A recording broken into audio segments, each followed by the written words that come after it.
What gut disease do you have? We're going to go over every single gut disease, a brief description of it, and how it gets diagnosed. And when I say every disease, I mean every single one. I have a big list right here.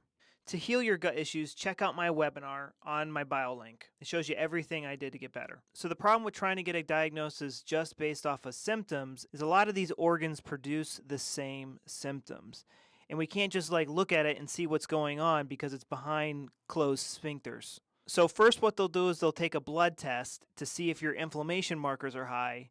And if you're still having symptoms for months and you have high inflammation markers, then they'll try to get you to do a colonoscopy and endoscopy. So let's start from head to toe. So an endoscopy. So they're going to first look and see if your esophagus is inflamed. If it's inflamed, they call it esophagitis. All that itis means is that it is inflamed. And now, modern medicine, holistic medicine, they'll treat inflammation like it's the bubonic plague, but in reality, inflammation is the only way the body can heal. There's something injuring that tissue. We need to stop the injury, not suppress the inflammation. I talk about this in way more detail in my webinar. So first thing they like to do is an endoscopy, and they might do an endoscopy and a colonoscopy together. Colonoscopy is where they stick a camera up your butt. Endoscopy, they're coming down your mouth and they're looking around here. Now, somebody might have stomach ulcers or duodenal ulcers. The duodenum is the first small segment of the small intestine. Now, you would think stomach ulcers would form down here, but they never form down here. They're only up here, but they're actually mostly in the duodenal bulb. So they'll look and see if they'll see ulcers. If they do, they'll say, hey, you got stomach ulcers. Or here, hey, you got duodenal ulcers. If it's super inflamed here, they go, hey, you got gastritis. The stomach is inflamed. There's also GERD and acid reflux. And that's when the stomach ulcers get so bad right here and the muscles start spasming so bad right here, this sphincter has trouble closing and the acid bubbles up into your esophagus and it's not fun. My webinar shows you how to fix this. We'll literally be here all day if I explain how to fix every single one of these. So the next part of the small intestine, they can get the endoscopy, I think, somewhere around here. And this is called the duodenum. And if they find inflammation here, they'll call it duodenitis. And then here is the ileum, the last part of the small intestine. Now, they can't see this with an endoscopy. They could see it with a capsule endoscopy where they make you swallow a pill and it slowly drifts down and it takes pictures and they can see where that inflammation is. With a colonoscopy, they can get this camera to right about here, and sometimes they can't even get it that far. So Crohn's disease gets diagnosed. Crohn's disease means inflammation anywhere from out the butthole on paper, but people get diagnosed with Crohn's disease when they find inflammation here. I don't know why. That's just how they do it, and they can't explain it to you themselves, but that's usually when someone gets diagnosed, when they find inflammation here. Dr. Burrell Crohn's, the guy who discovered Crohn's disease, did not want to call it this.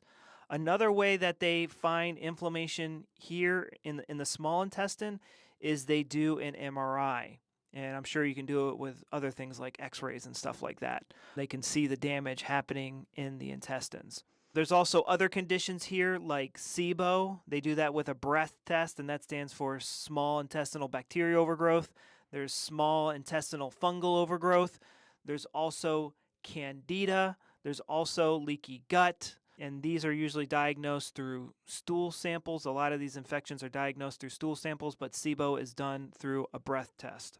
Now, celiac gets diagnosed when they find that the small intestine is beat up and they notice that you have an allergy to gluten.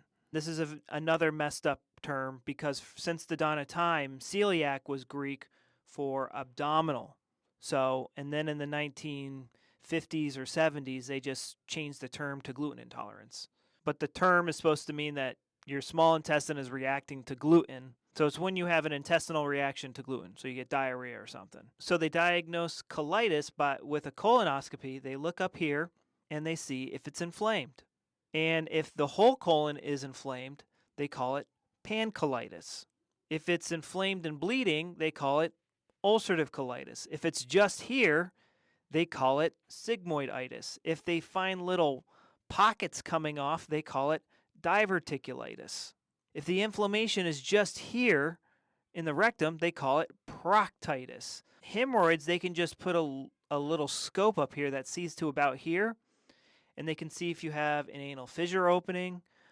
Abscesses kind of get trapped, or they're hard to see, so I imagine you can only see, maybe you could kind of see it just looking at somebody if the abscess is big enough. But if it's a small abscess causing a lot of troubles, maybe they got to do an MRI or an X-ray to see what's going on. It's just trapped pus and blood that can't get out. Perianal fistulas are, they identify with the scope. Sometimes you can just feel the track underneath your skin. You can just feel around for it, and you can feel it. You're like, oh wow, like what's that track doing there? Yeah, hemorrhoids. Sometimes you can just see them. Anal fissures. Sometimes you can just see them, and you don't need like a scope to back it up, but sometimes you do. Things like E. coli and C. diff are identified with a stool test.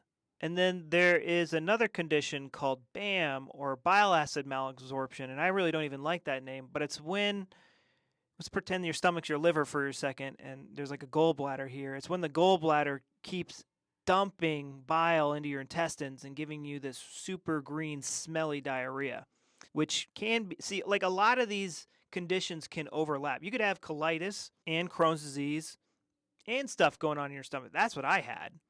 And the bile. Like, so there's like a lot of different things. So it's like good to check. So a big part of me getting better was the work of Dr. Hammer.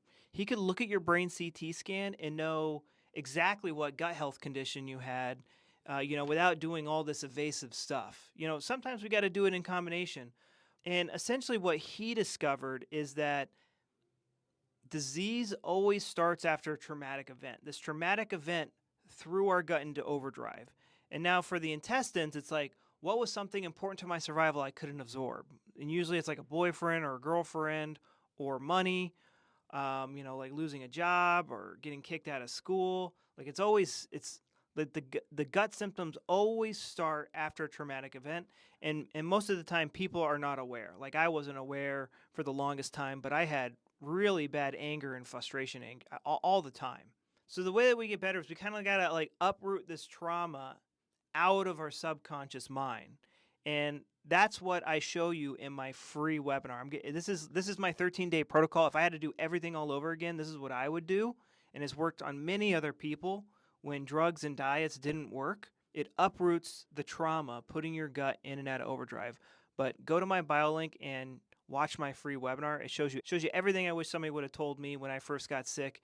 Even if you're undiagnosed, it will greatly help you.